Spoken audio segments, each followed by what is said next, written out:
বিয়ানীবাজারের আরএইচডি গাছতলা আঙ্গুরা মোহাম্মদপুর সড়ক সংস্কার কাজের উদ্বোধন করা হয়েছে। রবিবার বিকেলে স্থানীয় এলাকাবাসী ও রাজনৈতিক দলের নেতাকর্মীদের নিয়ে সড়ক সংস্কার কাজের উদ্বোধন করেন। আরএইচডি গাছতলা আঙ্গুরা মোহাম্মদপুর প্রায় ৪ কিলোমিটার সড়কের ১৬০০ মিটার সংস্কার কাজে ব্যয় হবে ৭৬,২২,০০০ টাকা। গোলাপগঞ্জের কৃতি সন্তান বাংলাদেশ আওয়ামী লীগের উপদেষ্টা পরিষদের সদস্য ইনাম আহমদ চৌধুরী মারা গেছেন। ইন্না লিল্লাহি ওয়া ইন্না ইলাইহি রাজিউন। সোমবার বিকেল ৫টার দিকে ঢাকার বনানীস্থ বাসভবনে তিনি হৃদরোগে আক্রান্ত হন।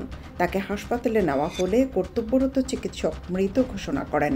ইনাম আহমদ চৌধুরীর মৃত্যুর বিষয়টি নিশ্চিত করেছেন তার পরিবারের সদস্যরা।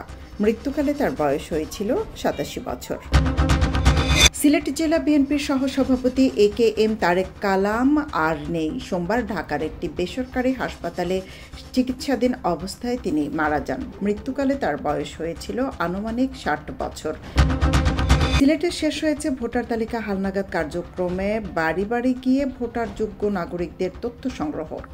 গতকাল সোমবার তথ্য সংগ্রহের কাজ শেষ করেছে নির্বাচন কমিশন। আগামীকাল বুধবার থেকে শুরু হবে নতুন ভোটারের ছবি তোলা, আঙুলের ছাপ ও চোখের আইরিশের প্রতিচ্ছবি নেওয়া সহ নিবন্ধন সম্পন্ন করার কাজ, যা চলবে ১১ এপ্রিল পর্যন্ত।